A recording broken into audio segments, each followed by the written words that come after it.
Marijuana History 101, or should I say extremely brief Marijuana History 101. It's big, complicated, and we'll only be able to scratch the surface. So let's get started. The first thing that strikes one as odd when looking at the history of marijuana, which is also known as cannabis, is how very much legal it once was. In fact, it wasn't only legal, it just happened to be one of the largest agricultural crops in the world, including the United States. You see, cannabis can also be hemp. And just what is hemp? Well, it's by and large the most robust, durable, natural soft fiber on the face of this planet. Up until 1883, and for thousands of years before, cannabis hemp was the largest agricultural crop in the world. It had thousands of uses and products. The majority of fabric, lighting oil, medicines, paper, and fiber came from hemp. The first marijuana law to exist in the United States was a law ordering farmers to grow hemp. Benjamin Franklin used it to start one of America's first paper mills. The first two copies of the Declaration of Independence were written on cannabis hemp paper. Up until the 1800s, most of the textiles in the United States were made with hemp. 50% of medicine marketed in the last half of the 19th century was made from cannabis. Even Queen Victoria used the resin extracts from cannabis to alleviate her menstrual cramps. But the funny thing about industrial hemp was you couldn't get high from it. Yet, it was lumped in with the following, which also made little sense. Reefer madness. In the early 20th century, yellow journalism had surfaced. Articles depicted blacks and Mexicans as frenzied beasts who would smoke marijuana, play devil's music, and heap disrespect and viciousness on the readership, a majority of which happened to be white. Some offenses included looking at a white woman twice, laughing at a white person, or even stepping on white men's shadows. And this ended up leading to a law in the form of a tax stamp. A tax stamp that would not only include marijuana, but also hemp and cannabis medicines. It's speculated that hemp's potential for an abundance of new products was going to be in direct competition with other sources. And this, added to the reefer madness, led to the eventual downfall of all forms of cannabis. Popular Mechanics magazine had actually prepared an article entitled New Billion-Dollar Crop. Hemp was touted as being able to produce more than 5,000 textile products from its thread-like fiber and more than 25,000 products from its cellulose, ranging from dynamite to cellophane. Its superiority as a source for paper was also becoming known, especially with the development of hemp processing equipment. Now, the new Marijuana Tax Act was all fine and dandy, except for one thing. If you wanted to grow hemp, you needed to buy a stamp, but they weren't giving any out to anybody. And so, in effect, all forms of cannabis became illegal. Things pretty much stayed that way until World War II, when the government decided that hemp once again was a good thing and produced a video, Hemp for Victory. But by the time the war was over, hemp again became bad. And in 1948, when the marijuana law once again came into question, Congress recognized that marijuana was made illegal for the wrong reason. It didn't make people violent at all. It made them pacifists. The communists would use it to weaken America's will to fight. Congress now voted to keep marijuana illegal for the exact opposite reason they had outlawed it in the first place. And all through the years, report after report, commissioned by everybody, from the mayor of New York to the president of the United States, has come back with the view that marijuana should have no criminal penalty attached to it. Yet, marijuana remains as illegal today as it did nearly 70 years ago.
Marijuana.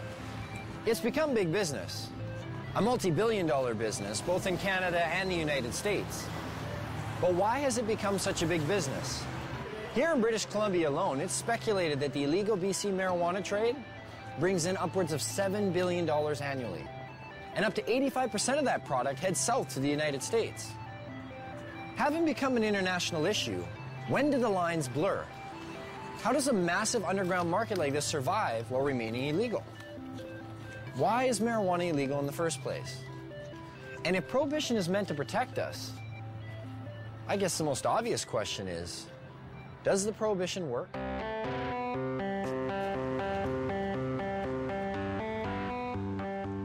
If prohibition worked, okay, if you could just wave a magic wand and say, this has gone away, I'd be all over it, you know. But the fact of the matter is that prohibition has never worked. You know, we've been here before. You remember the first prohibition, right? Which was? Prohibition of alcohol. No, I'm talking about the first prohibition. Thou shalt not partake of the fruit of the tree of knowledge. And who was the big cop? And how many people did he have to watch? 2. What are the goals of this prohibition? I assume the goals of prohibition are to reduce the amount of drugs available and to reduce the demand for those drugs. In both instances, cannabis prohibition's an utter failure. Has the prohibition stopped people from using marijuana? You get a phone call and says, I'm from the federal government. I want to know whether you've been using cocaine or marijuana recently. Presumably you might be getting a little bit of an underestimate. In 1937, there were estimated to be 55,000 marijuana users. And now there are estimated to be more than 50 million of them.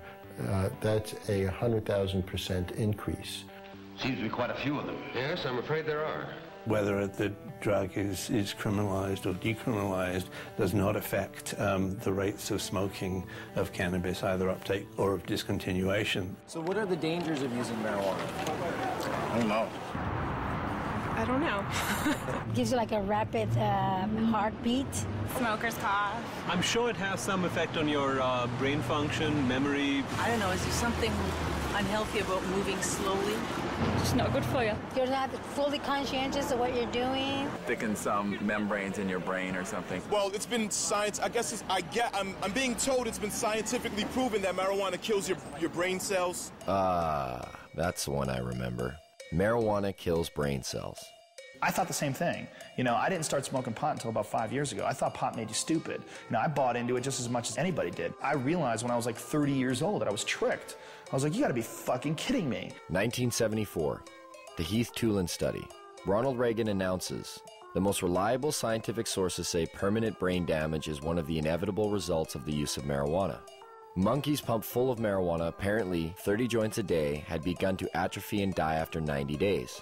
Brain damage was determined after counting the dead brain cells of both monkeys who had been subjected to the marijuana and ones who had not.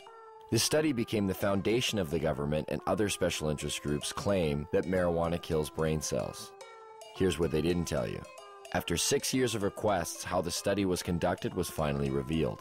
Instead of administering 30 joints a day for 1 year, Dr. Heath used a method of pumping 63 Colombian-strength joints through a gas mask within 5 minutes over 3 months. They suffocated the monkeys. What they did is they put these gas masks basically on their face and they pumped pot into it, but without additional oxygen. So after X amount of time, the brain shut down. Well, if you suffocate, the first thing that's going to happen is your brain cells are going to die with lack of oxygen. So what they did is they suffocated the monkey, showed all these dead brain cells, and then went on to associate it by saying that cannabis use causes your brain cells to die.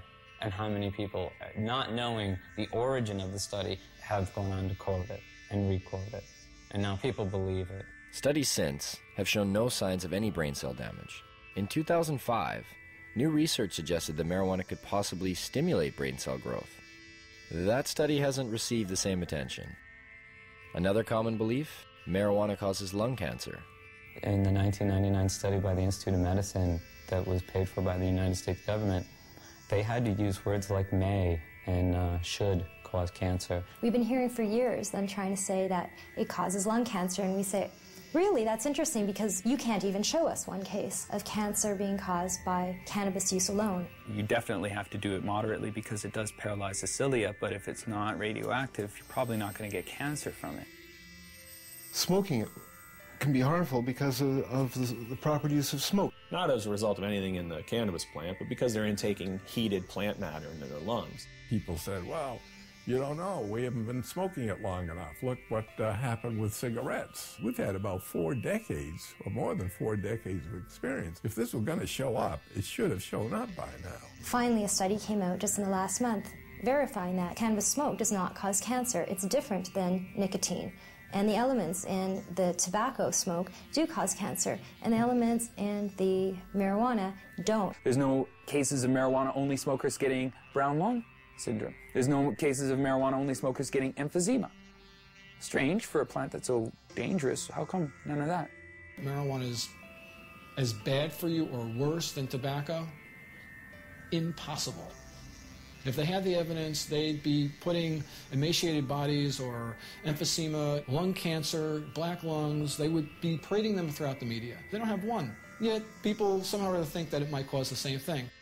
In fact, if you look at the straight deaths from substances, a different type of picture starts to appear.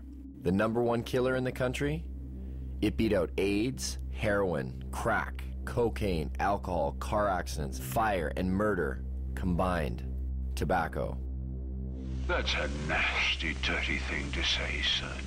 A lovely, pure white cigarette causing cancer. It gets me right here. With an average of 430,000 deaths per year, considering it's a #1 killer, it's interesting to know that tobacco receives government subsidies and is grown with radioactive fertilizer.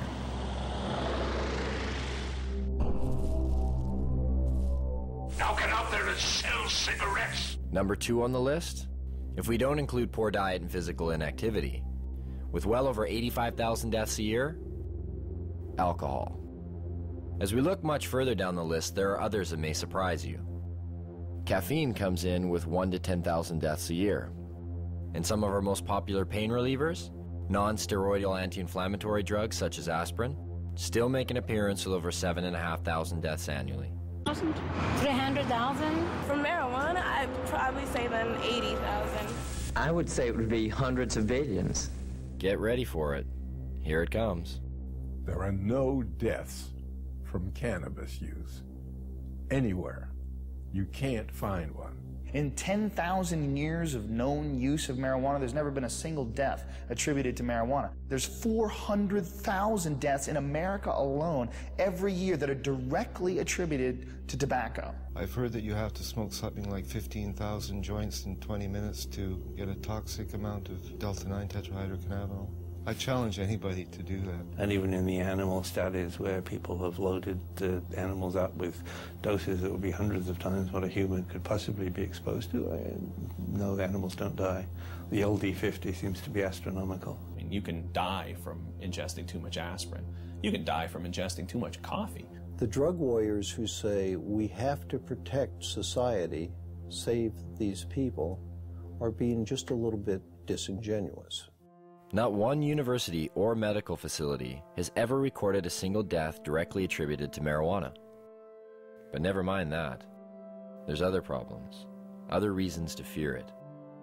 Take addiction, for example. There are more kids in addiction clinics for marijuana than any other substance. This must mean that marijuana is the most addictive substance today. It's undoubtedly true that there are more teenagers and kids in treatment for marijuana than all the other drugs combined. What the DEA never tells you is why that's true. A kid is caught possessing or smoking marijuana. He's taken to court. He's given a choice. Either you some horrible penalty, or you go to a treatment center. Obviously chooses to go to treatment, and goes to treatment there, he's considered an addict. But then the DEA gets to point to that stat and say, look at all these kids in treatment for marijuana. God, it must be because today's marijuana is not the marijuana that your parents were smoking. As far as I understand, only 3% of the people in treatment for marijuana are there voluntarily. The other 97% were told to by their guardian or told to by a judge. So you can choose between jail or treatment. And a lot of people choose treatment. It provides no basis for speaking about addiction. Anybody who is at all sophisticated about marijuana would rate them the way two researchers were asked to rate drugs in order of addiction. Nicotine was 1, alcohol was 2, then heroin, then cocaine, then coffee, and then marijuana. There may have been a couple of other drugs, but marijuana was at the very bottom, below coffee. This narcotic, unlike the opiates, the synthetics, and cocaine, is non-addictive. What do you mean by non-addictive? By non-addictive, it is meant that the user of marijuana, when deprived of the drug, will not experience the agonies of withdrawal. It is habituating, but its use can be discontinued. Then what is its danger? It's used as a scapegoat for covering up underlying problems in people, especially young people. Here I am, don't ignore me. If you use marijuana on a daily basis for a year or so, and you stop using it, you're going to notice some differences, but nothing like the kind of withdrawal people will experience in withdrawing from either tobacco or heroin. But why would the government and the DEA want to put a statistic like that out there? We'll learn more about that later. The gateway theory. Is marijuana a gateway drug? Yes, I think it is. Yeah, but I don't exactly know why, but I know it is. It opens a doorway to other drugs. It makes you want to experience more. It makes you feel good. Yeah. People want to experience something else and, you know, have a I guess, more dreams. Its greatest danger lies in the fact that it is a stepping stone to the harder drugs, such as morphine and heroin. That's why there are people that want to legalize marijuana. They figure if they can get the young people in this country onto hard drugs, they can destroy your generation, or in this generation. You know, in the days of Harry Anslinger, it was called the stepping stone hypothesis. If you stepped on this stone, marijuana, you were bound and determined to go on to the next stone, which would be one of the so-called hard drugs. Every time it's been studied and looked at and so on, they have never, ever found that there's certainly nothing in marijuana that makes you want to go to anything else. There is no inherent psychopharmacological property of the drug which pushes one toward another drug. I'll smoke a joint. I want a bag of chips and fucking junk food. I don't want to go out and get ripped. I drink alcohol. That's my drug of choice. It could be said I started on milk. I mean, this is crazy. If I use marijuana, why does that automatically make me a candidate to black tar heroin? It's a nonsensical argument. In fact, only 1 out of every 104 marijuana users use cocaine, and less than 1 use heroin. The black market throws the dealers of soft drugs together with the dealer of hard drugs. So if you have a black market and you have a dealer that's dealing in marijuana and LSD and everything else, and the dealer might say to you, hey, you want to try something stronger? Well, in that sense, because of the black market, because of prohibition, people may be more susceptible to seeing these other drugs and being willing to try these other drugs. And so what you see is that there is a gateway effect. But it's a gateway effect caused by prohibition and the blending of the hard and soft drug markets. Where does this leave us? Oh, wait. What about laziness? You will be useless to society if you use marijuana. But if that's true, well, there are about 50 million people who smoke marijuana in America, and over half of the Canadian population who've tried it. And yet, both societies seem to flourish. And just look who some of these people are. Stephen Jobs developed Apple Computer smoking pot. Ted Turner developed CNN News smoking pot. Still smokes a joint every day. You go through every musician you like, from the Rolling Stones to the Beatles to Led Zeppelin, they all smoked pot. Snoop Dogg, Willie Nelson. Come on, Bill Clinton, he didn't inhale, man. He didn't inhale. Don't be so naive. Virtually every presidential candidate has now copped to using marijuana at some time in his or her life. A few times in the Army, I tried marijuana. It was not a significant part of my life. I had a senior law enforcement official tell me that in his judgment, up to a quarter of the White House staff when they first came in had used drugs in the last 4 or 5 years. The people that have personality problems and the people that are going to be lazy and going to lose their job, they're going to lose their job anyway. They're not losing their job because of marijuana. That's just a lie. I love Tommy Chong. I think that a lot of the Cheech and Chong episodes that people believed, not knowing that Tommy wrote and directed the movies, thinking that, you know, that's what a stupid stoner looks like. No, actually, that's what a really brilliant creative genius looks like, acting like somebody you think's a stoner. And none of this is borne out in the research or when you look at people who are long-term users and happen to be lawyers, judges, doctors, and, writers. But what about the potency of the drug? Marijuana is dangerous. There's higher THC levels than ever before. Anytime you got a bag of Colombian dope 20 years ago, it was way better than the Mexican swag that you normally got.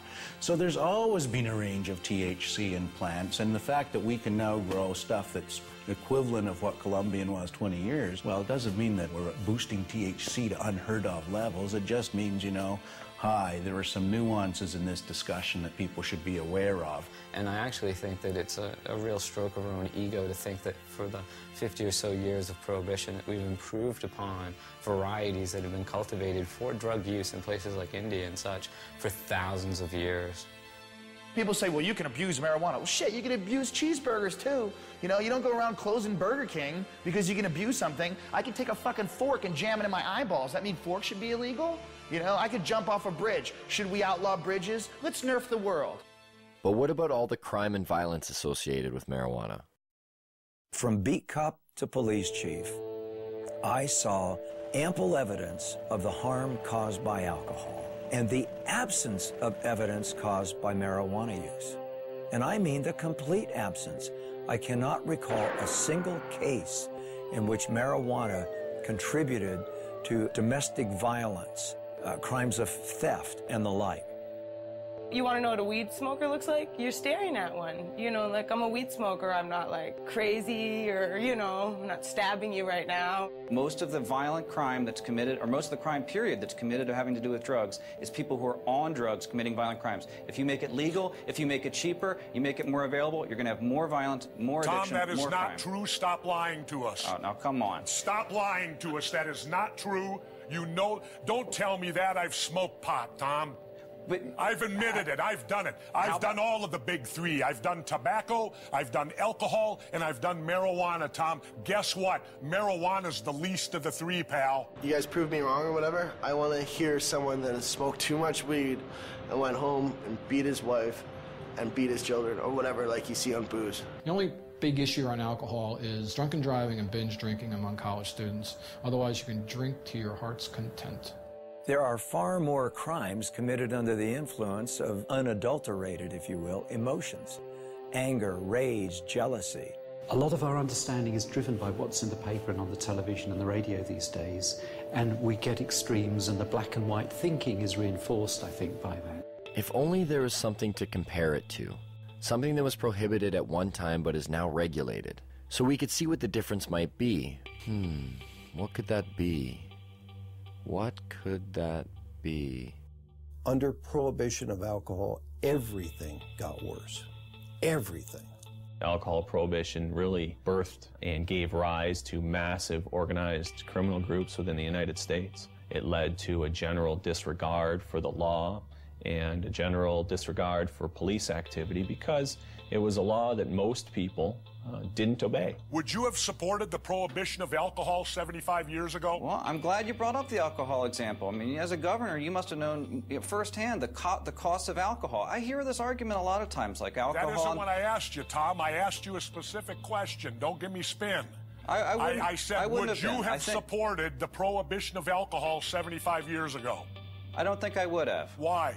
Because alcohol, for better or worse, and a lot of times for worse, it's a close call, is a long entrenched and ingrained part of our culture and our society. I mean, you go back thousands of years, the first writing is about alcohol, the Bible, everything else. It's really hard to reach in Tom, wait and a pull minute. this out of society. Let me inject something then. Then if you believe that God also made the marijuana plant, I'm talking about our culture and our society. You just said the Bible. Alcohol poisoning went up by 600% during Prohibition.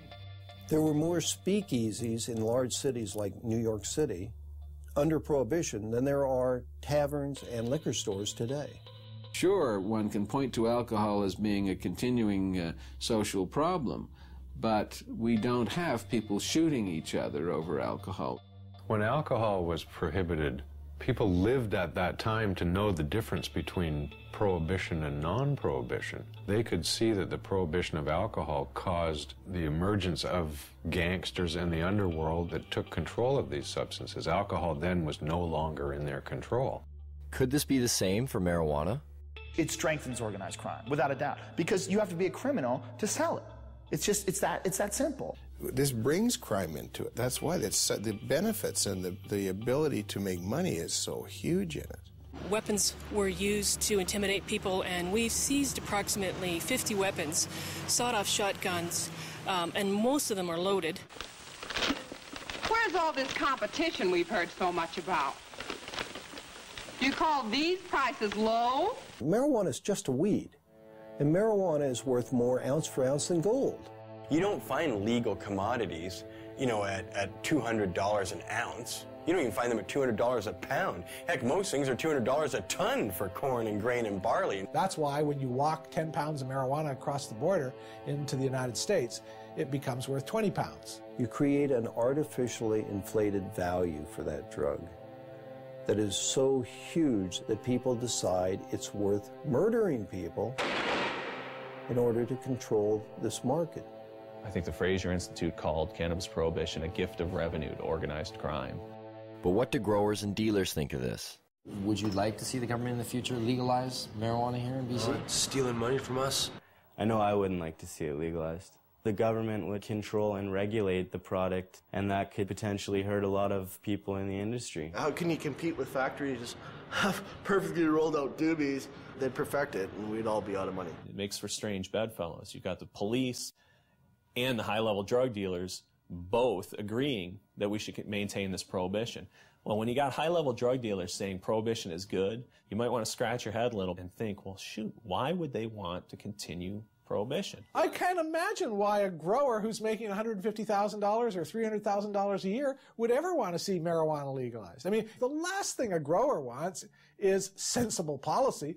The madness continues and they continue to get rich. You know, Betty, I'm going to bring this up at the business meeting tomorrow. You make the penalties stiffer? You know what? Good. For those people who are not getting caught, price goes up.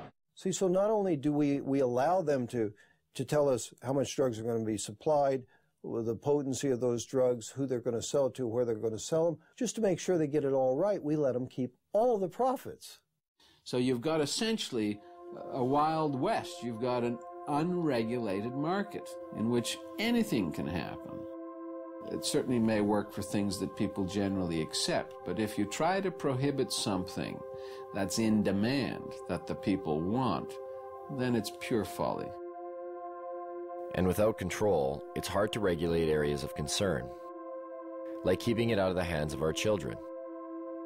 There have been some studies that suggest heavy sustained long-term use from adolescence to adulthood has the potential to exacerbate symptoms of those with a genetic predisposition for schizophrenia. And although there is strong evidence that refutes this, it does lead one to question, could there be a better way of deterring children from using, rather than letting dealers decide what age is appropriate? For the last 10 years, our children across the United States have said that it's easier to buy illegal drugs than it is to buy beer and cigarettes.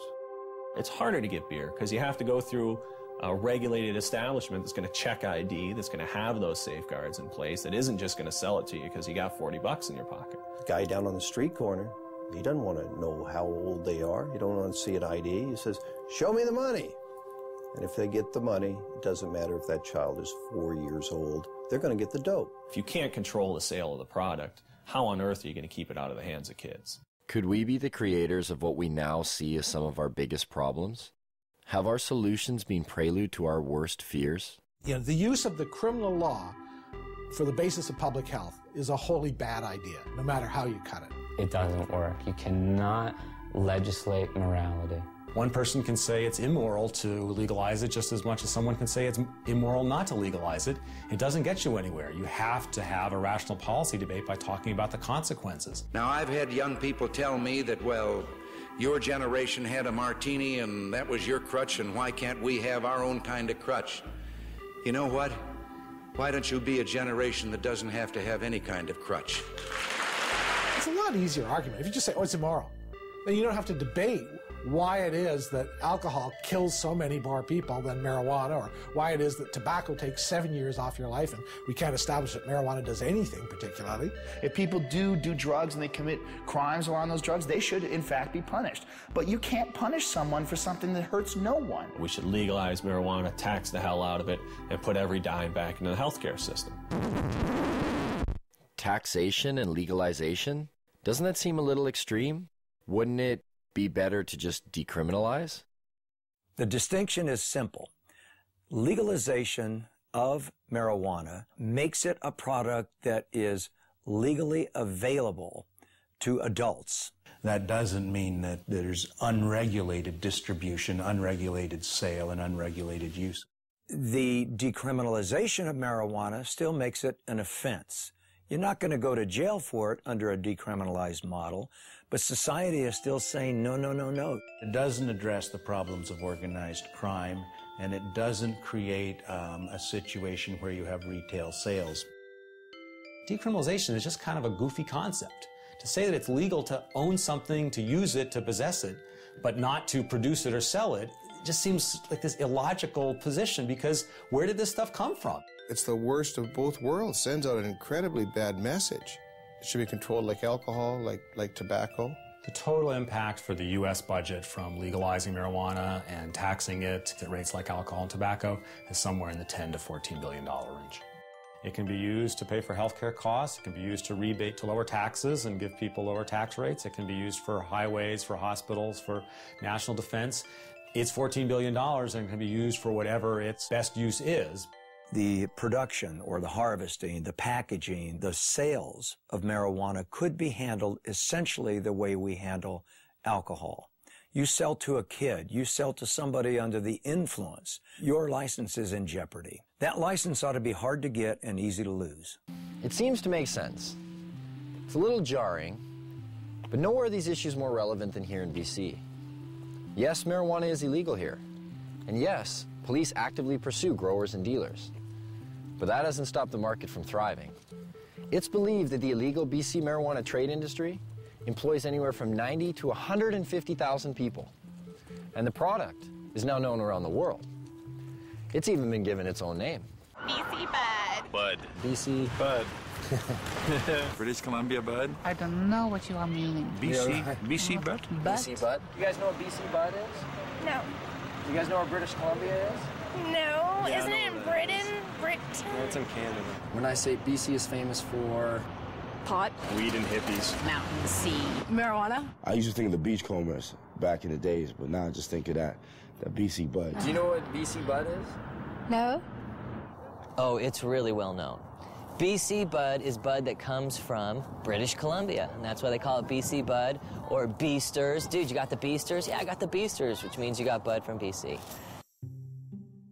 You know what the word grow up is? I'd say it's pretty common knowledge here what a grow up is. People do them in their houses or in their basements. I'm surprised it's not in their dictionary. A grow up is something that happens inside somebody's house, like one of our friends or something, and they just grow weed inside of their house. Do you know anybody that's growing marijuana? I don't, well, no. Kelowna, my hometown. With a population of only 100,000, Kelowna is said to house well over 1,000 grow-ups. A police officer stated in the local paper, if they were to bust one grow-up every day for a year, they would still be nowhere near getting rid of them. And Kelowna is not alone. Where are they in BC? They're everywhere. They're in every single corner of the province. There is no community in the province that doesn't have grows and hasn't had an increase in grows. But the fact is that there's thousands and thousands and thousands of grow-ops all over British Columbia. And the most common thing you hear when they raid a grow-op is from the neighbors is, I had no idea they were growing pot on my street. You know, if you actually took my estimates seriously, that there were 17,000 grow-ops in British Columbia in the year 2000, if you took that seriously, you're looking at roughly 1 out of every 100 dwelling units in British Columbia. We need to have a sense of that. Not bad for a province with a population of only 4 million people. It's certainly changed a great deal from the 70s and 80s when it was an import-export business to the domestic production business of the 90s and beyond. That would make us Columbia North. We're talking a lot of production.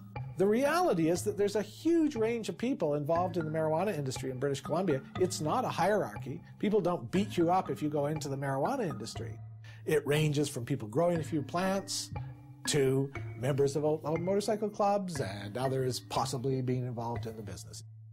Police at one time used to attend to every single call that came to their attention. Somebody would call and say, I think there's a grow. Police would do an investigation, do a full investigation. Well, that has dropped over 7 years to where it's only about half the time. But it seems to me that if we look around and talk to people who are living in the real world, one of the things we discover is that we don't understand it very well. And when we see these numbers like 1% of all dwelling units potentially are involved in marijuana grow-ops, it certainly ought to give our politicians perspective on what it is they're trying to do. So how does one find these grow-ops? For police, it involves the use of forward-looking infrared cameras that can detect the above-normal heat radiating from a grow-op, or the sniff test. But if all else fails, this, Grow Watch. Communities have become so flooded with grow-ops in BC that some neighborhoods have started their own watch programs. This one, set up by the Chilliwack RCMP, even has an education package with phases: training, neighborhood cooperation, certification. Once certified, you are able to hang this sign which shows that you are a neighborhood that does not approve of marijuana grow operations. There are questions provided to citizens in order to aid them in identifying a grow-op. Questions like, do the residents keep to themselves? Was the sound of construction heard coming from the basement soon after occupants took over the residence? Is there condensation visible on the windows? Is the yard unkept? The education package does state that a positive response to one or some of these questions does not necessarily indicate that the residents are involved in criminal activity. Maybe that's a good thing. But why is it that grow-ups are popping up in virtually every neighborhood of BC? How much money can actually be made by simply growing some plants in your basement? And what do these grow-ups look like anyway?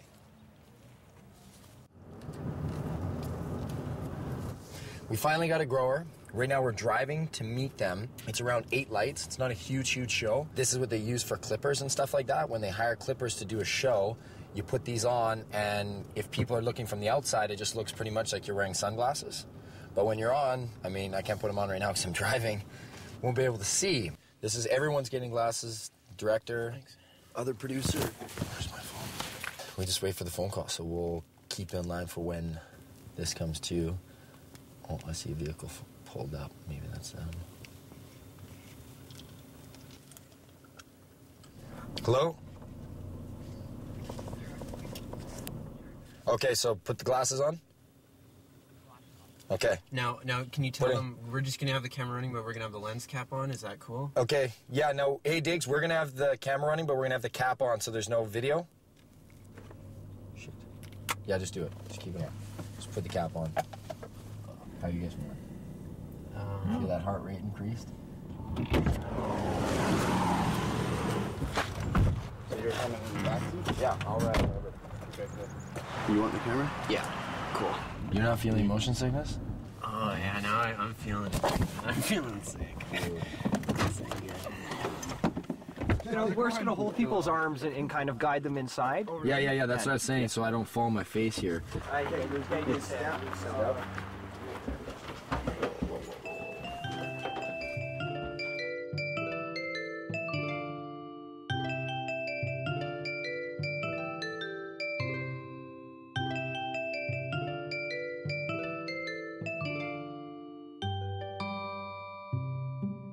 A real grow-op.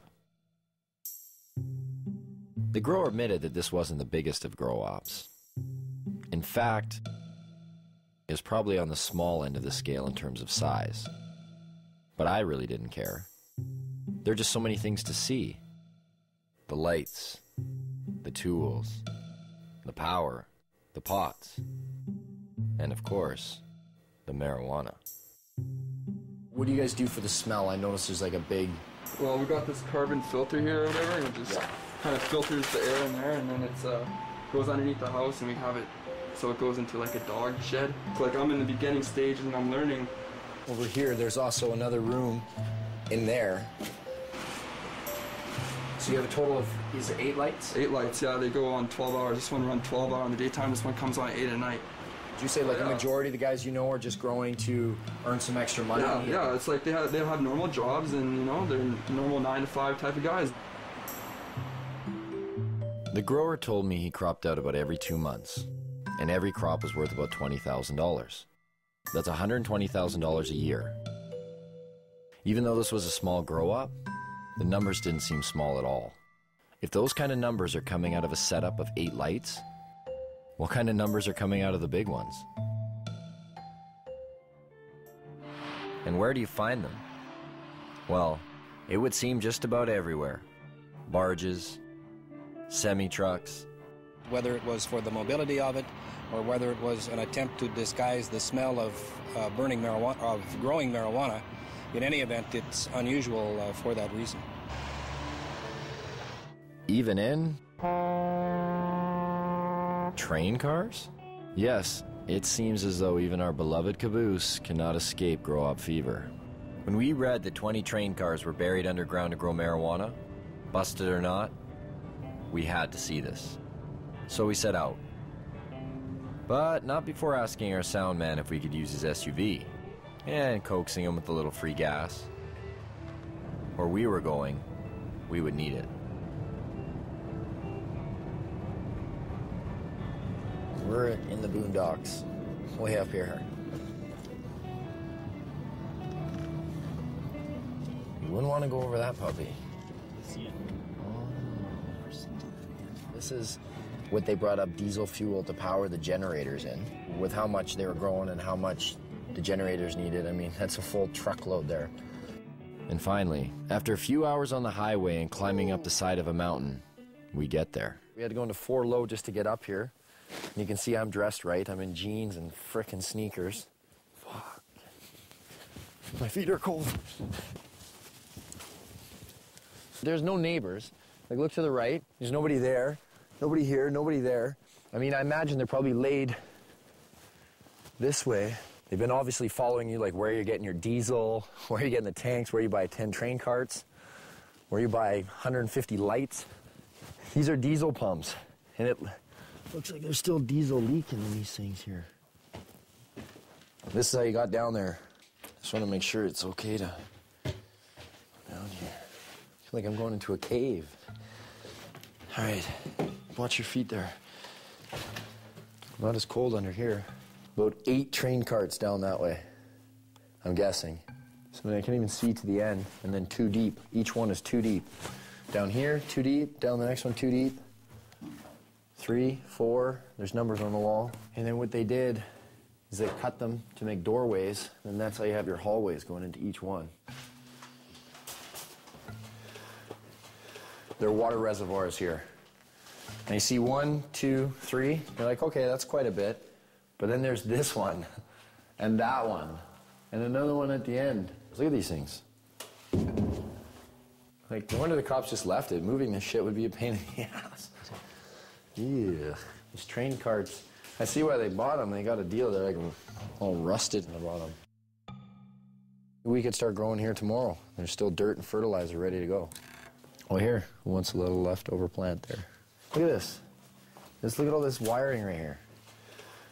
You can see the cops that come severed everything.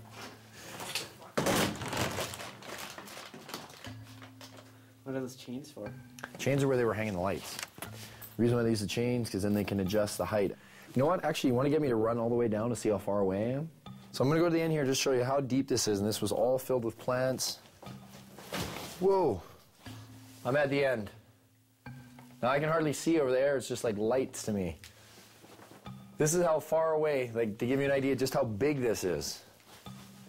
Oh, it's a trek just to get back to where you guys are. And you're going to see a lot of repetition because here it goes again. Bang. All the way down. When it said in the paper 20, it's got to be 10 long and 2 deep each one, because then you get your 20 carts. Man, I wish we could have seen that while it was still rolling. That is crazy. You wouldn't know there's a law here. Check this out. Cannabis Day. An actual day dedicated to marijuana. And take note, This takes place on one of the busiest high-traffic blocks of BC's largest city, Vancouver. Marijuana? It's everywhere. Consumed and sold in every imaginable way. Pipes, bongs, joints, baked goods. It was hard to imagine that nearly every person attending this event was breaking the law, and yet no one seemed to care. The police were there, but not to bust people. They held traffic for the band to play for Cannabis Day.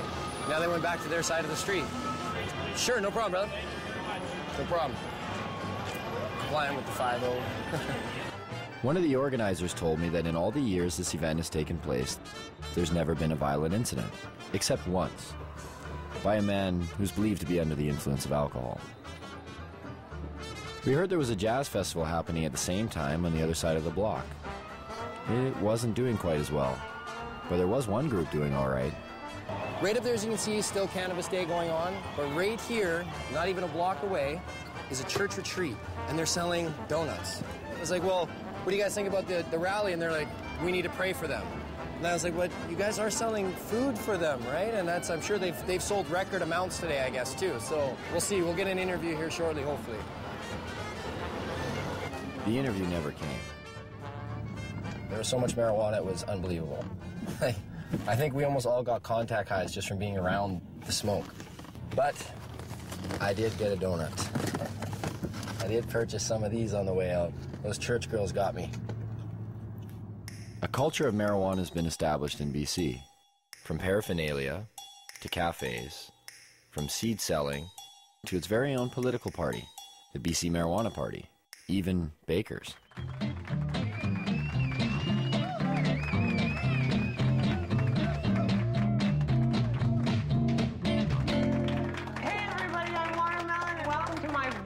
Cooking show, Baked and Baking, where we're going to revolutionize the cooking show and we're going to let you guys in on the action. Meet Watermelon Girl.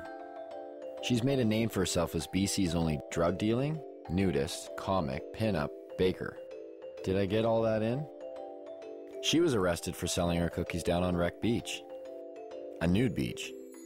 Is this for real?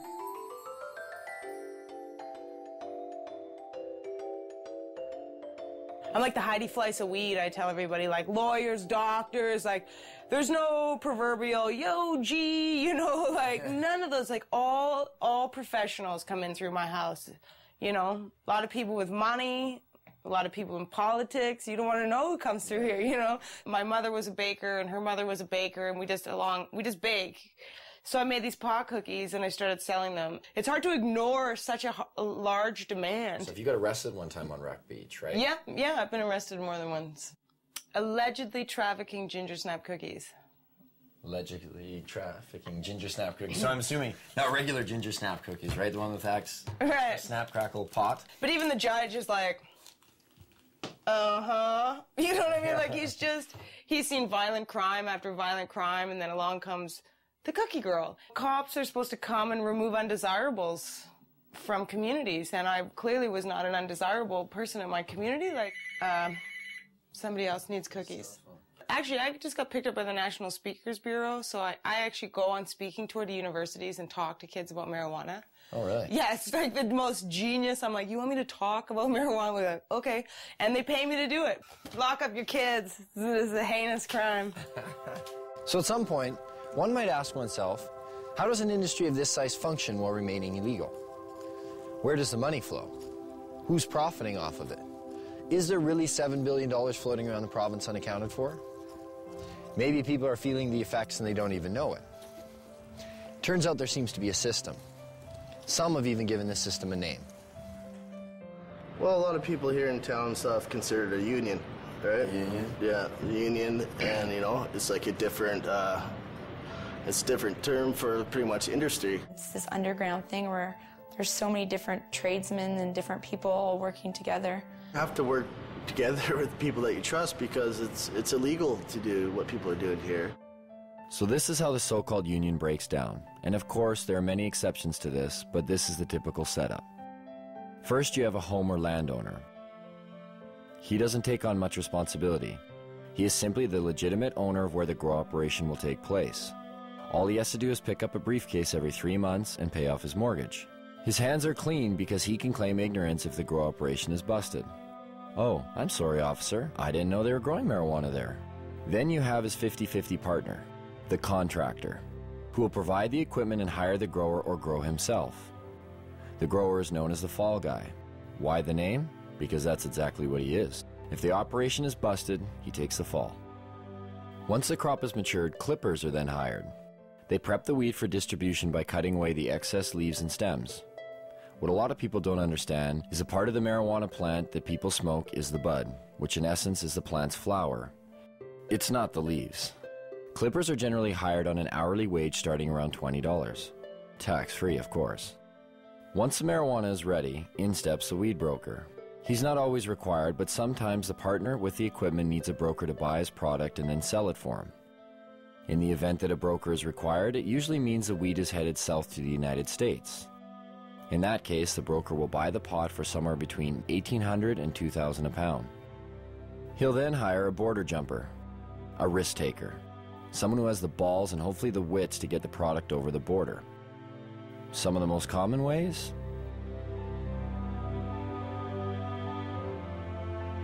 The border jumper's fee varies with each trip, but they're always well paid.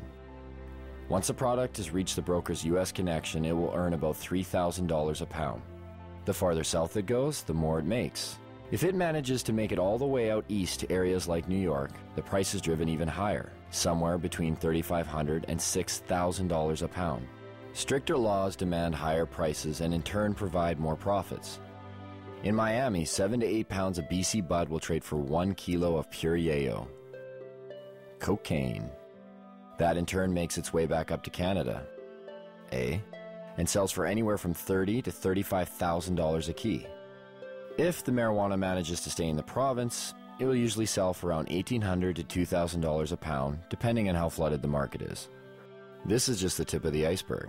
The union embodies a slew of businesses and services, generating profits both directly and indirectly for the province. Some know they are involved and others choose not to acknowledge the benefits they gain from it.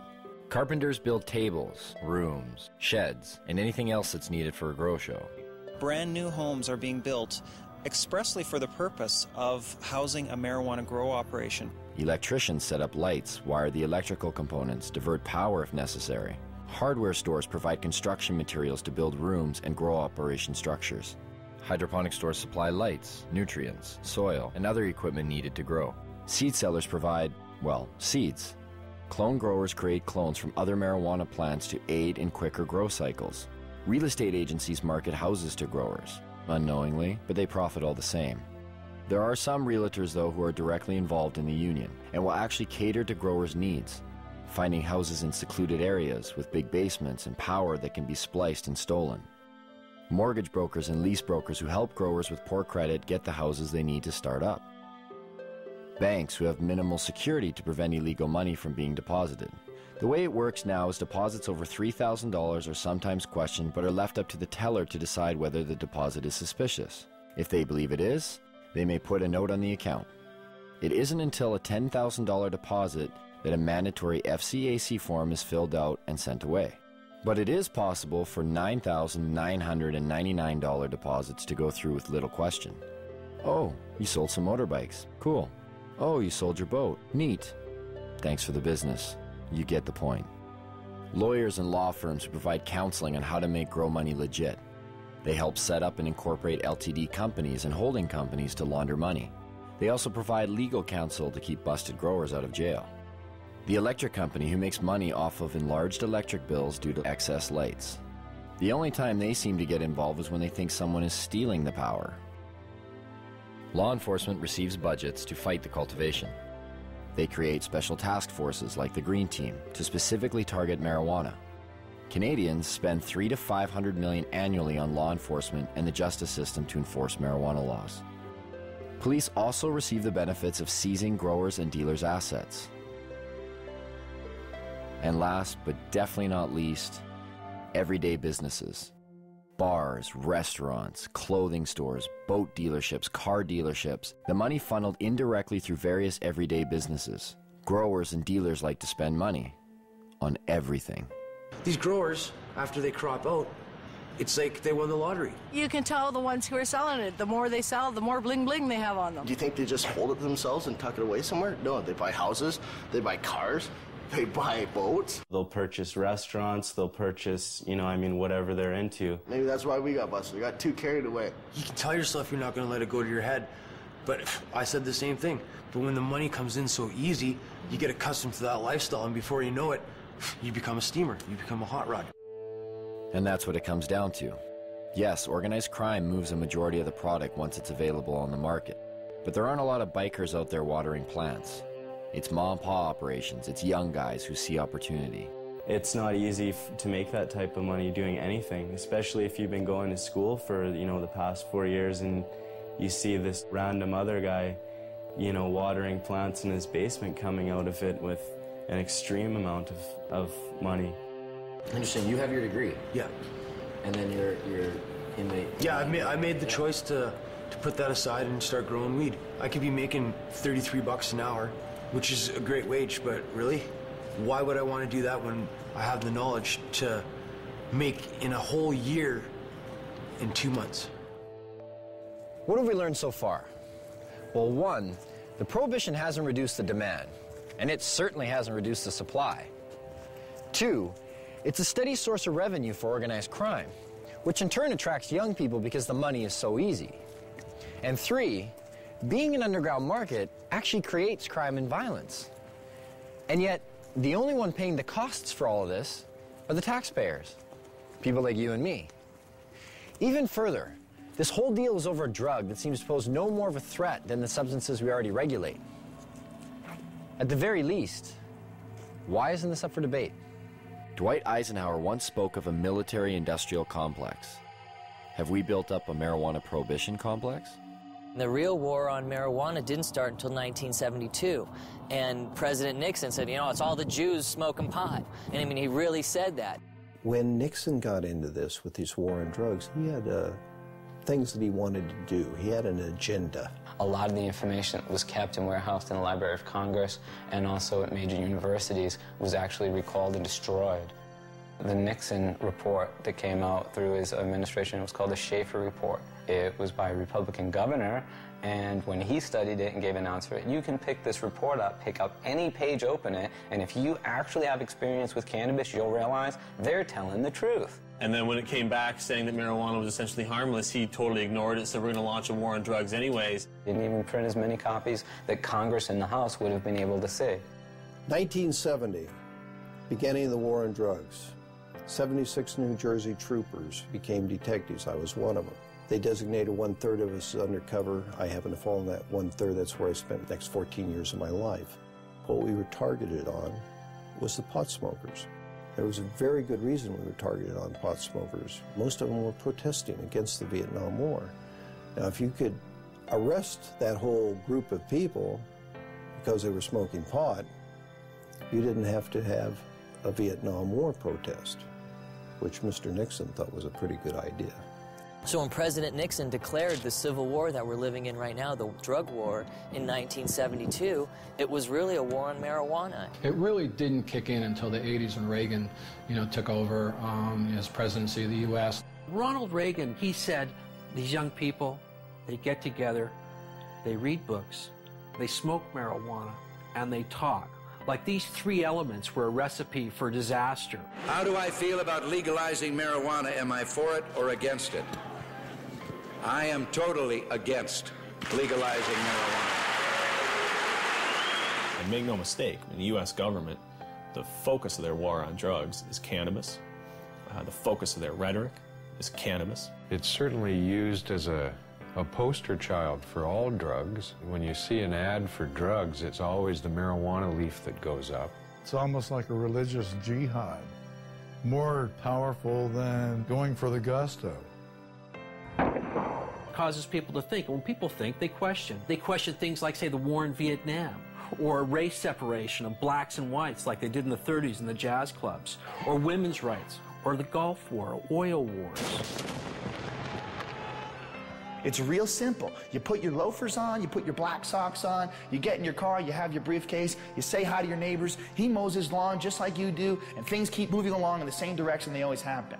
That's why marijuana laws exist. There are, in my opinion, people in government at all levels of government who know that it's not a winnable war, and yet they continue to pursue it. Acceptance of drug use is simply not an option for this administration. Often we go to debates and it's a police officer debating us. Okay, the police are supposed to enforce the laws. They should not be arguing for or against laws. That's not their job. Well, what is their job? Is it to enforce laws that exist on the books, or to determine the policy of the laws that are made? The way to justify the policy is to create a lot of fear and then spend a lot of money combating that. Quite frankly, if you took the using population of all the other illegal drugs combined and you eliminated cannabis from that equation, there wouldn't be a big enough drug problem in either this country or the United States to justify the massive expenditures that go towards fighting the war.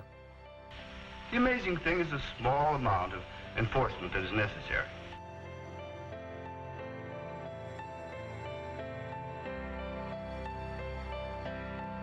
$400 million is spent annually in Canada arresting and prosecuting marijuana crimes.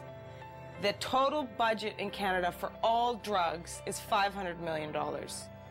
That means 4/5 of the drug budget goes towards arresting and prosecuting marijuana users, leaving 1/5 for crack, heroin, coke, crystal meth, the date rape drug, whatever. The drug enforcement industry is big business. It's self-perpetuating. It relies on taxpayer dollars. And so it's an endless battle that the DEA doesn't win. They participate in. It's like doing a big budget movie, you know. You get $30 million to do a movie, and then the movie comes out and it doesn't make any money.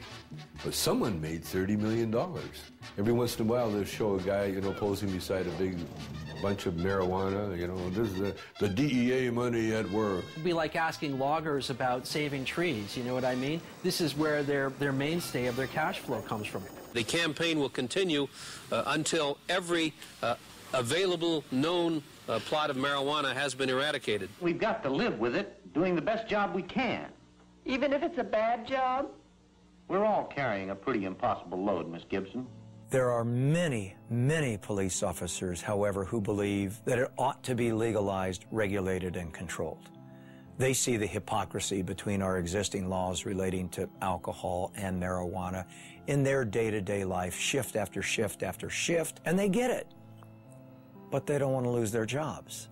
They don't want to lose that promotion to sergeant or the assignment to detectives. They want to be a chief someday, and they don't want to piss off the people in power. Judges, lawyers, prosecutors, defense lawyers, prison guards, there's all of those people in the criminal justice industry. Are their interests being protected? Well, in a sense, yes, they are. Defense bar, similarly, we make money. The more things they prohibit, the more money we make. Sorry I'm late, Kent. I was delayed in court. You still have large numbers of people being busted for simple possession. If you look at the stats, in terms of drug offenses, the largest group are still simple possession of marijuana. Every time you blow a marijuana cigarette, you take a chance on blowing your future. Oh, come on, Pop. All my friends smoke pot. They're not criminals. Only because they haven't been caught yet. If you do drugs, you will be caught. And when you're caught, you will be punished. 750,000 Americans every year are charged with pot possession. That's nearly 1 million people, and whether you go to jail or not, your life is in serious trouble. And that number of annual arrests for marijuana now rivals the number of arrests for murder, rape, robbery, and aggravated assault combined. You will never get over a conviction. A conviction will track you every day for the rest of your life. For instance, do you remember that guy that used to smoke but didn't inhale? Former President Bill Clinton. This is not a big issue with me. I never even had a drink of whiskey till I was 22. Now, if Mr. Clinton handed me that marijuana cigarette when he was standing in a circle with us, it wouldn't have mattered whether he inhaled or not. He would have become a dope dealer, wouldn't he? Just like all those other people that went to jail. Never to be an attorney, much less the President of the United States. But the marijuana laws protect us. They make our lives safer. They send us the correct moral message. That's how 19 out of 21 nations have gone down the drain before us. Internal decay. The breakdown of moral, ethical, and religious principles. If you've been caught, a young person in the U.S., with so much as one marijuana cigarette, you can't get a loan or grant from the government to go to college. If you've been convicted of murdering somebody or raping someone, no problem. You go right down, they'll give you the loan. I guess the message is it's okay to rape and murder and pillage, just don't smoke a joint afterwards. First thing that John Ashcroft did after 9/11, sent out a strike force to take down the LA Cannabis Buyers Co-op. That really helped national security a great deal. And what else helps national security? Taking down top criminal targets. In 2003, the U.S. government put aside money to do just that. $25 million for the head of Osama bin Laden, $15 million each for the whereabouts of Uday and Qusay Hussein, Saddam's sons, and a $12 million budget to go after one of the most dangerous men of all, this man. Can you tell us what exactly you were charged with? I was charged with conspiring to sell paraphernalia. Operation Pipe Dreams was a brainstorm of Attorney General John Ashcroft. The internet has been illegally utilized to sell these illegal products and to facilitate large illegal businesses operating in the open. A sting operation that busted people for selling paraphernalia to a particular county in Pennsylvania where they were willing to prosecute. Because there's two states, Pennsylvania, Iowa. Void were prohibited. Well, it was prohibited to send it to Pennsylvania and Iowa. A man like yourself that is, an established actor, comedian, you're not a criminal. Like, why do you think they targeted you? Well, because our movies were #1 rentals in America. What our movies did was really show the hypocrisy of the pot laws. In fact, when I went to jail, they had it in the transcript that our movies have influenced children for 30 years and will continue to do so forever. Therefore, I should go to jail. You got to remember, they were going into Iraq, and they needed some diversion as far as headlines go. And they equated the billion-dollar paraphernalia business with aiding terrorists. This was a legitimate company paying taxes. I was just the face on the bone. They charged me. I had nothing to do with the company. I never shipped anything to anybody. It wasn't even his company. He just loaned his name to it. 51 people were arrested under Operation Pipe Dreams. Only one person, Tommy Chong, went to jail. But if I didn't plead, they threatened my son and my wife. Tommy stands up and volunteers to go to jail, says, yeah, okay, that's my paraphernalia. You leave my wife and kid alone. He's protecting his family. What kind of force was used on the day you were arrested? There's over 20 SWAT team people, visors, automatic weapons, helicopters overhead. They had news trucks, Fox News trucks outside. They had the media on the ready. It was a photo op for everybody. They asked, do I have any drugs? And I said, yeah, I got pot, and they wanted to know where it was, so I told them. They said, well, it's not really a drug bust. I said, well, then what are you doing in my house, Then they said, it's about bongs. We're bringing down all the bong companies in America. And with Tommy safely behind bars for 9 months, the United States drug war reset its sights, this time across borders. In downtown Vancouver, just outside the U.S. consulate, a bunch of people had gotten together and were having a rally for this guy named Mark Emery. He had evidently been selling seeds, marijuana seeds, to the wrong people. Let me tell you, the DEA wants me because I am very good at what I do. Well, obviously, I'm the most dangerous man alive. Like, really. Like, no wonder I'm facing life imprisonment without parole for something that no one's ever gone to jail for here in Canada. No one's ever gone to jail for seeds, not even for a day. Mark and 2 of his employees are facing life in prison in the United States. Not Canada, the United States, for selling marijuana seeds over the internet. Vancouver police came in here with a warrant for an extradition, but we were taken then to North Fraser Correctional Center. Correctional Center of the year 2002. Beautiful facility. Mark Emery has gotten in the face of the United States. The U.S. sees Mark Emery as a major political threat to its anti-cannabis agenda. In a press release from Karen Tandy, head of the DEA, she said that this is not only the end of marijuana trafficking, but it's a blow to the marijuana legalization movement. I gave just under $4 million away over 11 years to Supreme Court challenges, ballot initiatives, political parties, drug addiction clinics. Well, if you're the DEA, who the hell do you think you're going to go after first and foremost and as viciously as you can do it? I think they even admitted it themselves when on the day of the raid, the DEA announced, he's a legalizer. We're shutting down one of the biggest legalizers. The legalization movement won't have a pot of money to draw from. Ha ha ha ha. Mark Emery has never gone to America and sold a seed. He does it all from here by mail order. And it's akin to Canadians ordering, a machine gun from somewhere in America. It's against the law, and if we receive it here in Canada, they come and arrest us for receiving the machine gun.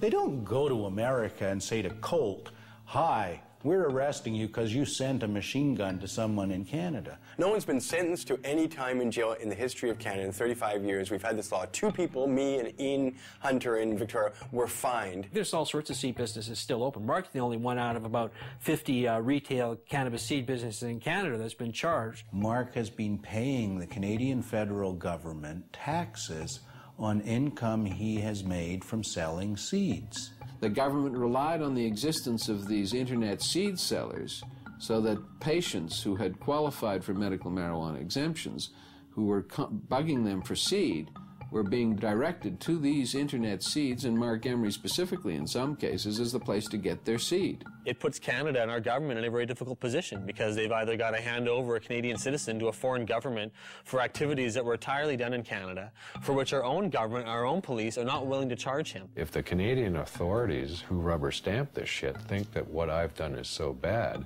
then charge me. I should be tried by a jury of my peers. I'm not about to be tried by my peers at all. I'm about to be tried by foreigners. At 420, a time synonymous with smoking marijuana, everyone lit up. And for those who didn't have marijuana to light up, again the police were close by, and again they didn't seem to care. One officer mentioned she was bothered by the smell of the smoke. It was kind of confusing. How could we be sending Mark Emery to prison for life in the United States if even our own police aren't finding it worth their while to bust people smoking it right in front of them? That's not the only thing that's confusing. The marijuana that's consumed in the United States, how much comes from Canada? I don't know much about Canada. I don't either. Maybe 20%? I'll go with 35. 35%? And a quarter. 50%. 50%. I would say about 60%. 60%? 70%. Yeah, 70-80%. At least 80% of it. Ooh. I don't think it's all that much. Most of it is here.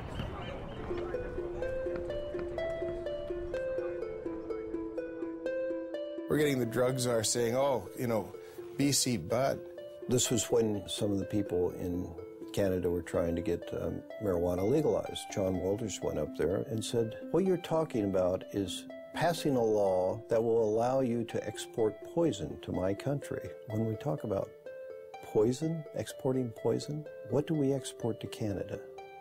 Cigarettes. 430,000 people die in the United States every year from ingesting cigarettes. 5 million around the world. So who's exporting the poison here? Of the 6 million people who could benefit from treatment and need it in the United States today, 60% are dependent on marijuana. They invited me. I'm sorry.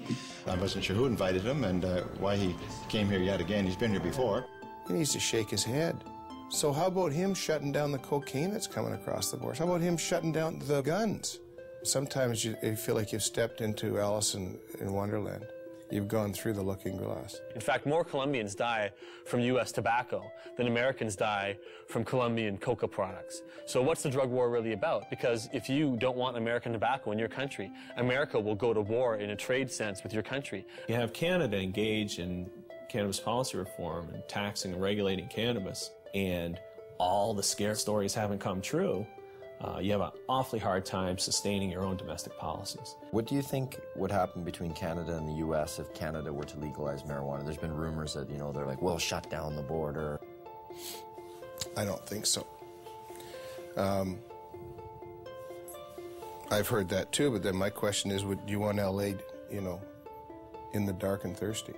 If you do that, then we're not going to ship oil, we're not going to ship water, we're not going to ship electricity. It's not going to happen. We're too important to each other. The softwood lumber people going to stop doing business? Are the fishing guys going to stop doing business? Are the people who manufacture stuff back and forth across the border going to stop doing business because pot's legal here? Business interests aren't going to sit still for losing millions of dollars a day because of border wait times simply because Canada takes a different domestic social policy on cannabis. Yes, business interests. Sometimes they just seem to pop up. And every so often in the most unlikely of places. We have seen an explosion in prison construction that lags only slightly behind the explosion in incarceration. There are more people in jail in America now than ever before. In the United States, it's one of the fastest growing industries. Some major investment companies at one time described private prisons as one of the best investments you could make. So you can make more money building prisons than any other type of investment. They're extraordinarily expensive to build. They're even far more expensive to operate and maintain. Right now in the United States of America, the biggest growth industry is the privatized prison complex. Japan, for instance, incarcerates at 38 people per 100,000 population. The United States incarcerates at a rate of 726 people per 100,000 population. In a 20-year period, the prison population in the United States quadrupled. We have just shy of 5% of the world's population and almost 25% of its prisoners. Even South Africa, at its worst, didn't have as many prisoners per capita as America has now. Texas just built 77 prisons in about the last 20 years. We find state treasuries on the verge of bankruptcy as a result of prison construction.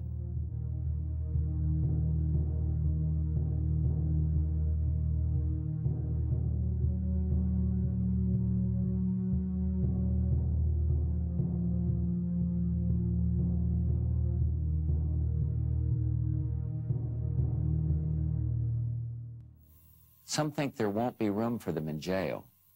We'll make room. We're almost doubling prison space. Some think there aren't enough prosecutors. We'll hire them, with the largest increase in federal prosecutors in history. In the late 80s, there were about 5 privately run prisons in the United States. By 2005, that number had reached over 260. As soon as you've accumulated a certain amount of capital from building prisons, you can start investing that in ensuring job security, ensuring there'll always be more prisoners around to require more prisons. We have private prisons? What the fuck is that? How did that happen? How can you profit over people going to jail?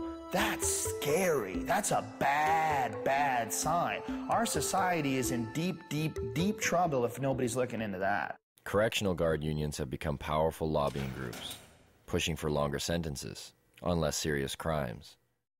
California's has become one of the most powerful in the state. The California Department of Corrections budget rose from $923 million in 1985 to $5.7 billion in 2004. Between 1977 and 1999, overall local and state spending on corrections across the country grew 946%, almost 2.5 times the rate in which spending on education increased. And prisons aren't the only thing money's being spent on.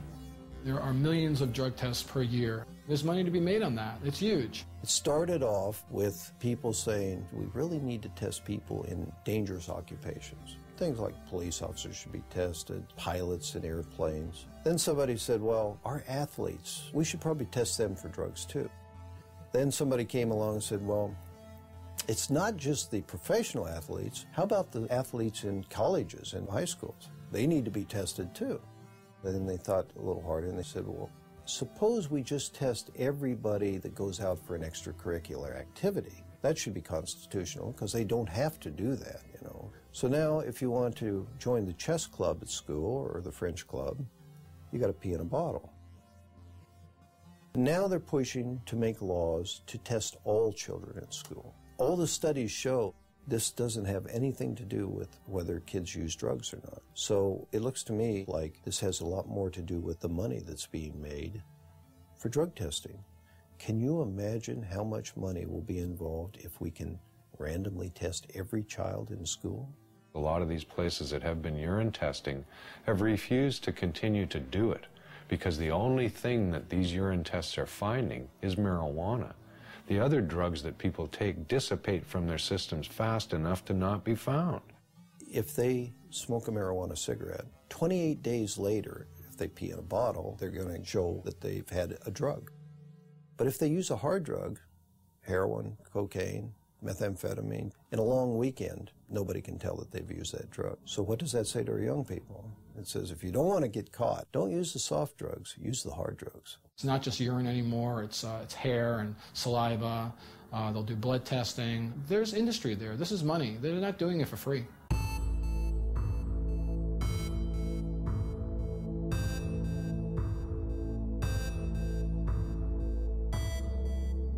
The most profitable industry in the United States is pharmaceutical.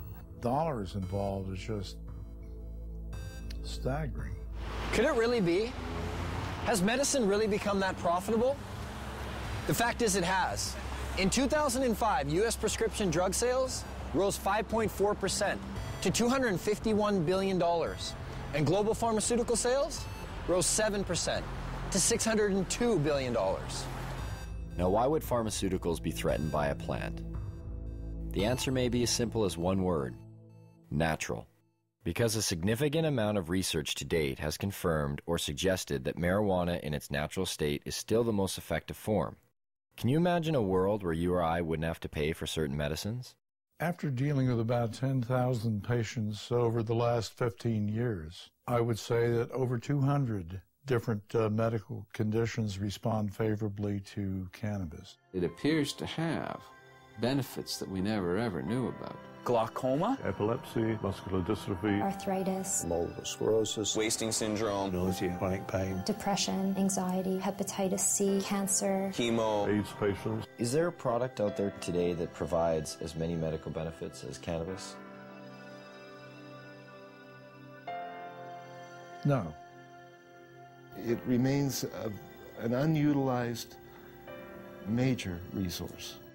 The way to riches in the pharmaceutical industry is to have a drug which can be patented. Cannabis is problematic right from the start because it's a multi-molecule drug.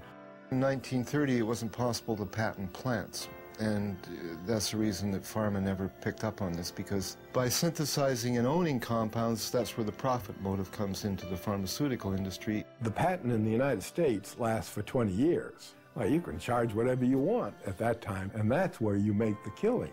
There's no money to be made off natural plants. If you can use a natural medicine that you can grow in your own home, which costs pennies to use, you're going to do that. You need water and dirt. Not only that, you have that plant forever. Prime motivation behind any drug company is to make money, and as much money as possible. They're corporations, and corporations, everybody knows, it's like that diffusion of responsibility thing. There's so many people working for corporations that they lose their humanity. So those are potential customers for these pharmaceutical companies that are not there if they're using a natural plant. It's unlimited. You grow more, you get more medicine. Pharmaceutical companies don't want you growing your own medicine. The government supported a small drug company by the name of Unimed to take a synthetic THC, tetrahydrocannabinol, and to put it into capsules to be used as an oral medicine. This became Marinol. This THC in Marinol is exactly the same 21 carbon molecule that's in herbal marijuana. But it's not the same as medical marijuana. It's not a crude mixture of things, and there's no guarantee that you get the same results. You can make a synthetic delta-9 tetrahydrocannabinol in a test tube. It'll have exactly the same number of atoms and the same arrangement. But how in the test tube can you put the electron spins together, the subatomic quirks and quarks, if you like, of that compound in the same way that a biological enzyme system will put it together. It can't happen. In the case of a synthetic compound, if it's only an ingredient from the cannabis, they can formulate that as a drug and make a lot more money out of it. We're confused that if, you keep hearing that there's no scientific proof to medicinal benefits of marijuana, why are there drugs like Marinol on the market? Why do they even exist? Well, that's part of this double talk about it. If we take and change it a little bit so you believe it isn't marijuana, then it's okay. It's a great medicine. They're trying to make marijuana into medicine because it is medicine. Why did the government actually grow marijuana? I mean, the government has had marijuana programs that existed since the 70s. It's impossible for me to believe that the government even believes their own propaganda. What I do believe is this, that you can fool some of the people some of the time, and they're doing an excellent job of that. And for all the claims of these drugs being a more viable medicine because there's no high, we check some of the side effects.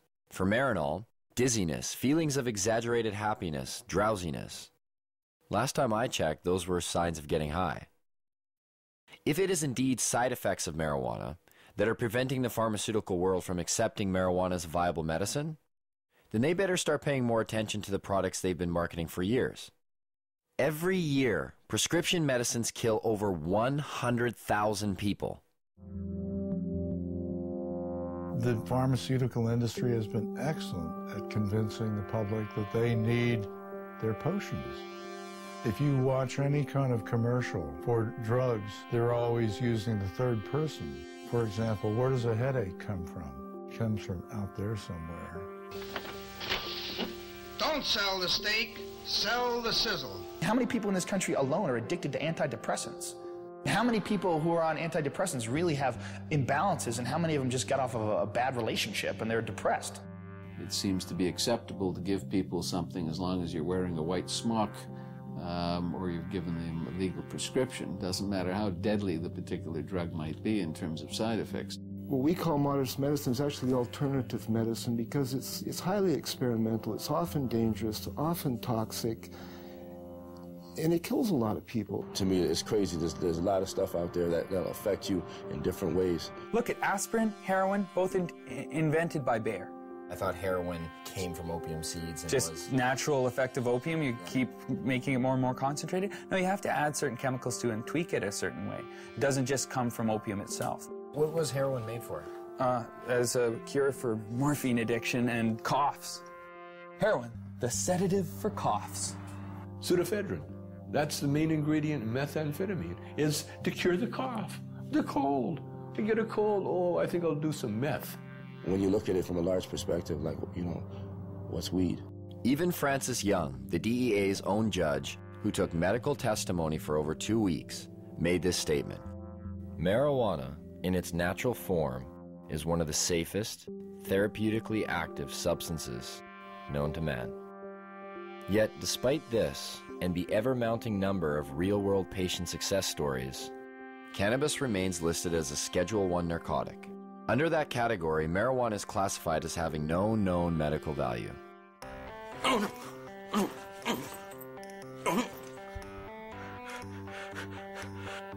I have multiple sclerosis. Hold on, don't When we wait. first met Greg, his shaking was so severe, he informed us that he would need a few puffs of marijuana in order to participate in the interview. The difference was night and day. What do you say to those that say marijuana needs to be tested and regulated and have the high taken out for pharmaceutical companies to consider it a valuable medicine? Huh. That's a pretty, and I only mean this as a measurement, as to how much it is actually a pathetic thing to say. I mean, just look at me. Is it not blatantly obvious that I have just enjoyed however many tokes? I look happy.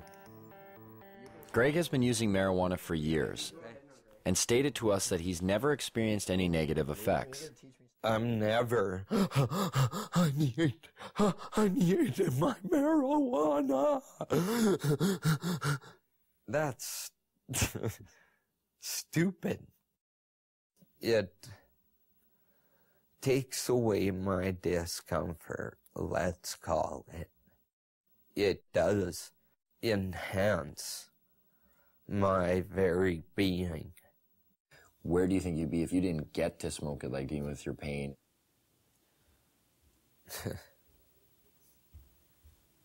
I would have found a way. How does the training and education of medical doctors today work against the acceptance of prescribing marijuana as medicine?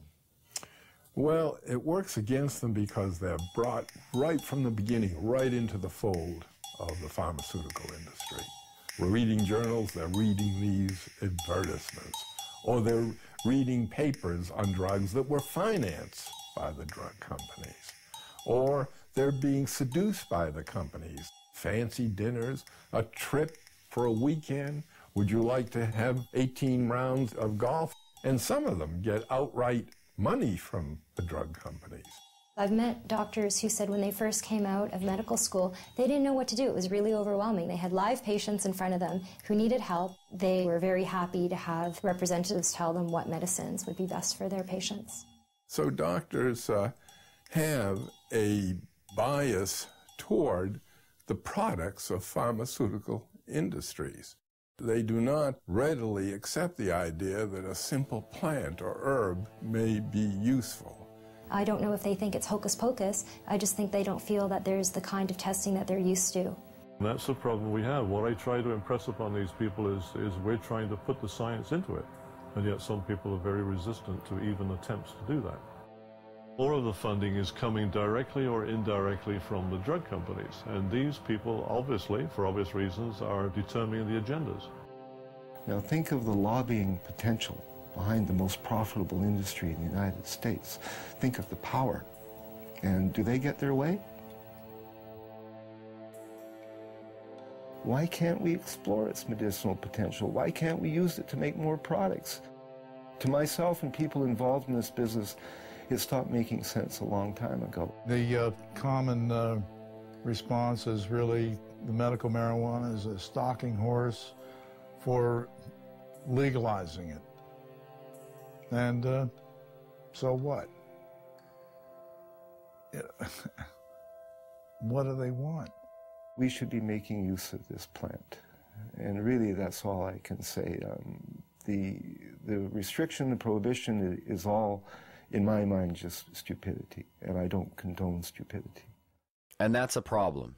How do politicians, after years of promoting claims of marijuana's harms, pushing for larger drug war budgets, constructing political platforms based on a stance that vilifies marijuana, and being lobbied by big business, how do these same politicians now reverse their stance? What politician can come before their constituents today and say marijuana should be decriminalized when yesterday they said it was evil and dangerous? Their constituents are going to want to know why you changed your mind. Were you lying to us or were you stupid? Either way, you're not getting elected next time. Whoops, we made a mistake. You 17 million people should not have been arrested. Some of you jailed, some of you fined, some of you lost the handle on your career. One way to bypass this problem in the face of ever-growing empirical evidence is to divert attention. Add a word: medicinal. Put the word medicinal in front of marijuana, and you are now talking about something completely different if you're a politician. Why is there a perception that healthy people are affected differently and unable to fend off the detrimental consequences, whereas a person with a lowered immune system or a terminal illness seems to experience none of these effects? Some people go home at the end of the day and they drink to kind of wash away the day, you know, just like, that was a hard day, I need a few drinks, relax, kick back. So is that relieving pain? Maybe. Or is it pursuing pleasure? I don't know. So if you think about this in the context of cannabis, it also has relevance. The government's a lot more likely to forgive cannabis use if it's for relief from pain. If it's in pursuit of pleasure, that's a problem. And I think that points to something about our culture that's a little bit odd. What works for one doesn't necessarily work for another. The father-son confrontation. Mom smokes like a chimney. And you have a drink every day and smoke too. It's not the same. Why not? You can get cancer. Your liver can rot away. They believe today, and I'm disappointed in the media, that it hasn't brought this information, this new information to the people of this country more than it has. They believe that marijuana could well turn out to be the most dangerous drug that is in use in our country today. If you're a politician, you can get elected on a get tough on crime platform. We're going to lock up all the marijuana cultivators for a long time because you're preying on the fears of the public. Spokesmen for giant special interest groups, whether those special interest groups be law enforcement, or whether they're private prisons, or whether they're pharmaceutical companies, or whether they're oil companies. We have spokesmen for gigantic corporations that are trying to calm us and get us to press the right button in the voting booth.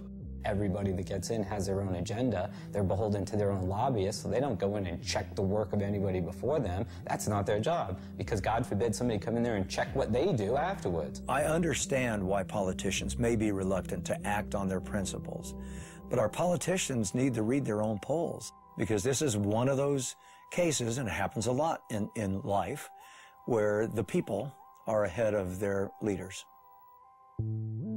Hempfest, the largest event for cannabis in the world, a showcase of modern-day hemp.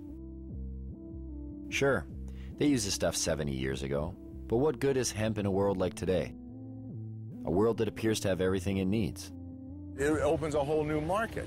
It opens a whole new market on every level. You can harvest off the seeds, you can harvest out the inner pulp and the long stem fibers. The fiber itself is the strongest natural fiber in the world. All the clothes I'm wearing today for this interview are hemp. All the clothes I actually always wear are made out of hemp. Been so since probably '94, when I realized I could buy clothes made out of organic fibers that lasted longer than cotton.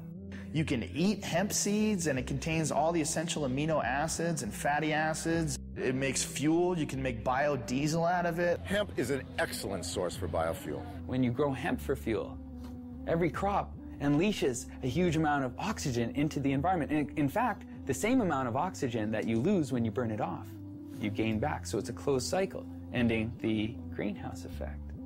There are so many hundreds of strains of industrial hemp that you can grow hemp almost anywhere in the world. Not everywhere in the world, but almost everywhere in the world. So just that alone makes it a resource for fuel. That is the solution, is to stop using fossil fuels and nuclear energy. Stop using them entirely, and using wind and wave and sun more, and these biofuels. People will get it, especially as the gas prices go up. It's the highest quality paper there is. I mean, it's archival quality. The words tree-free paper don't make sense to people. Hemp paper that you find in the museums that are hundreds of years old haven't even yellowed. To supplement the wood, we could solve the deforestation problem. Why isn't it cost effective to use hemp versus the forest industry right now? The simple answer is because you can't grow the hemp in the United States. As far as human beings are concerned, it's probably one of the most useful plants ever, if not the most useful plant ever, and it's illegal. Industrial hemp is not a drug, though it is of the same species as marijuana. It is a completely different variety of plant, similar to comparing a Chihuahua with a St. Bernard. You can't get high from industrial hemp, but you can get high from marijuana. This is the only industrialized country in the world that doesn't grow industrial hemp. I mean, think how crazy it is that we can eat the product, we can sell the product, we can wear the product, we can export the product, import it, manufacture it, everything but grow it. We can't grow this thing. It's criminal. And there you have it. After 2 years of research, our quest for answers has only left us with more questions. And the only thing that really seems to make sense is that none of it makes any sense. It's a weird thing that you do when you make nature against the law. We're worried about things going extinct, and yet the policy on the most useful plants in the world is that they should all be eliminated and driven to extinction. Absolutely, they should still be concerned about youngsters using. But we're concerned about youngsters using alcohol, tobacco, driving automobile, whatever. But that it should be the kind of prohibition that it is now, rather than regulation, it cannot be sustained in a rational society. I believe it would be more ignorant of me to listen to somebody who's trying to oppress me than it would be to just ignore the ignorant and go on with what I think is right. Even now, this interview is being conducted. I've smoked pot all morning. This is what I look like high. There's a great quote that life is a tragedy to those who feel and a comedy to those who think. And if you are a thinker and you look at the marijuana situation and you're not laughing, you're fucking dumb. Do you think marijuana will ever be legalized in Canada or the United States? Yes. I don't know about the United States, but it will be legalized in Canada. I won't be alive to see it. I used to believe it was right around the corner back in the 1970s. Check out the gray hair. I confess to being 61. I believe it will happen. I didn't used to. As recently as 2 or 3 years ago, I was convinced it was not going to happen in my lifetime. I wish you didn't ask me that question, but I would say I think it will be. It's always a possibility. It's, you know, there can be breakthroughs to reason. All we have to do to end it is get 50% of Congress plus one human being to say it's over, and it's over. There's a movement in this country, and some people have more faith in it than I do. Maybe from hosting Fear Factor all those years, I've lost my faith in human beings and their intelligence. I think it's inevitable. I believe that the truth will set us free, and I think the truth is infectious, and I think that while cannabis per se is not addictive, learning about it quickly becomes. When I published Marijuana Reconsidered, I, in the last chapter, predicted that once people understood these things about marijuana, the prohibition would be gone. It would be gone in 10 years. Carl Sagan, who was a very good friend of mine, read the manuscript and he said, "Lester, you're so pessimistic. 10 years?" You know, well, here we are, 45 years later, and nothing has happened. Nonetheless, it can't help but happen.